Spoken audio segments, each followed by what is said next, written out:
नमस्कार किसान भाइयों, ऑल इन वन चैनल पर आपका एक बार स्वागत है। इसी प्रकार के अन्य वीडियो पाने के लिए चैनल को ज़्यादा से ज़्यादा आप सब्सक्राइब कीजिए और अगर वीडियो अच्छा लगे तो किसान भाइयों तक पहुंचाने का कष्ट करें, ज़्यादा से ज़्यादा शेयर भी करें। मैं आपसे इसी जानकारी और इस प्रकार की अन्य जानकारियां देने के लिए सिर्फ एक सब्सक्राइबर बटन जो रेड कलर का आपके राइट हैंड की ओर है वो ही दबाना चाहता हूँ। सिर्फ ओनली आप चैनल को सब्सक्राइब ज़रूर करें। तो किसान भाइयों, आज का जो अपना वीडियो है वो प्रधानमंत्री फसल बीमा योजना से संबंधित है और इस योजना में आपको क्या क्या लाभ मिलने वाले हैं, किस प्रकार आपको बीमा करवाना है और कहाँ से करवाना है, और अगर आपने ऋण ले रखा है किसी बैंक से तो बैंक से किस प्रकार बीमा करवाना है या नहीं करवाना है, पूरी जानकारी दी जाएगी। वीडियो को अंत तक ज़रूर देखें। कौन सी फसल का कितना बीमा देना है। तो किसान भाइयों, 31 दिसंबर लास्ट डेट है, यानी 31 दिसंबर 2020 तक आप गेहूं, जौ, सरसों, चना और सूरजमुखी का बीमा करवा सकते हो।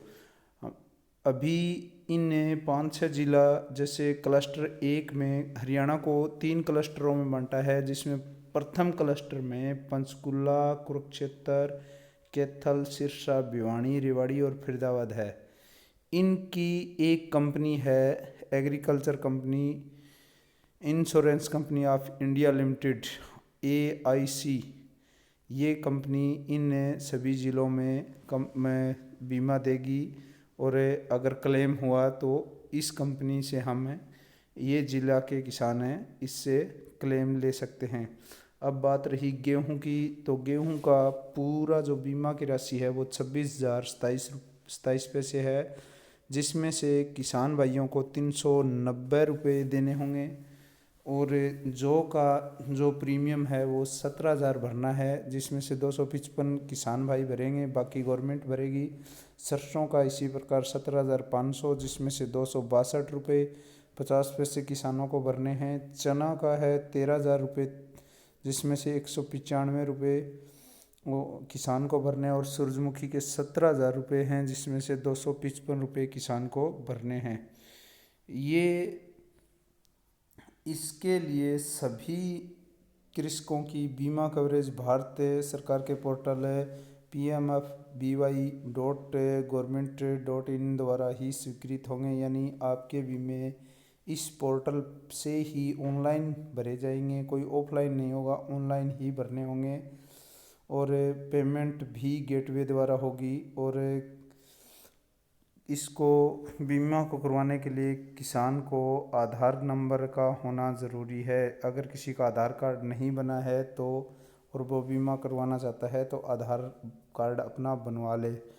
उसके बाद इसकी भारत सरकार ने इसको पूर्ण रूप से स्वैच्छिक कर दिया है। स्वैच्छिक यानी अपनी इच्छा पर कर दिया गया है और ये पूर्ण रूप से कहा गया है कि जो ऋणी किसान हैं, किसी बैंक से उन्होंने ऋण ले रखा है तो वो संबंधित बैंक से जाकर यानी 24 दिसंबर से पहले पहले अपना एक प्रमाण पत्र जमा करवा दे कि उनको बीमा करवाना है या नहीं करवाना है। अगर करवाना चाहते हैं तो भी करवाएं, अगर नहीं करवाना चाहते हैं तो भी करवाएं, वरना आपका 24 दिसंबर के बाद स्वतः ही बैंक द्वारा आपका बीमा कर दिया जाएगा। और इसमें बीमा मिलेगा किस प्रकार, क्या क्लेम मिलेगा वो देख लीजिए कि ये व्यापक आधार पे यानी पूरे क्षेत्र पर होने वाली प्राकृतिक विपदा हो, खड़ी फसल की औसत पैदावार में कमी आ जाए तो क्लेम मिलेगा। यानी औसतन अगर गवर्नमेंट अगर 40 मन या 16 क्विंटल गेहूं को प्रति एकड़ मानती है और पूरे एरिया में 10 क्विंटल प्रति एकड़ हो तो उसको औसतन कम माना जाता है और उसके आधार पे उसी प्रतिशत आधार पे उसको बीमा क्लेम मिलेगा।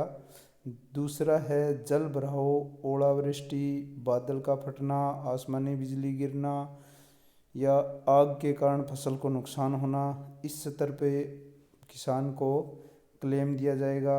और तीसरा है 14 दिन तक अगर फसल काटने के बाद सूखने के लिए जब हम खेत में छोड़ते हैं तो कटी फसल में अगर चक्रवात आ जाए, चक्रवातीय वर्षा आ जाए, बेमौसमी वर्षा हो जाए, ओलावृष्टि हो जाए जिससे किसान की फसल नुकसान हो जाए तो उसको क्लेम मिलेगा। अभी आप अपना बीमा कहाँ करवा सकते हैं? तो आप बैंक में करवा सकते हैं, जन सेवा केंद्र से सीधा पोर्टल के माध्यम से खुद भी कर सकते हैं। और हाँ साथियों, चैनल को सब्सक्राइब इसलिए कीजिए क्योंकि मैं एक वीडियो ऐसा लेके आ रहा हूँ कि आप अपने घर बैठे इस बीमा को अपने फ़ोन के माध्यम से कर सकते हो। पूरा वीडियो ज़रूर देखना क्योंकि दूसरा वीडियो अगर आपने बेल आइकन नोटिफिकेशन बटन दबा दिया है तो आपके पास वो नोटिस भी आएगा कि आप बीमा किस प्रकार करें घर बैठे। धन्यवाद साथियों।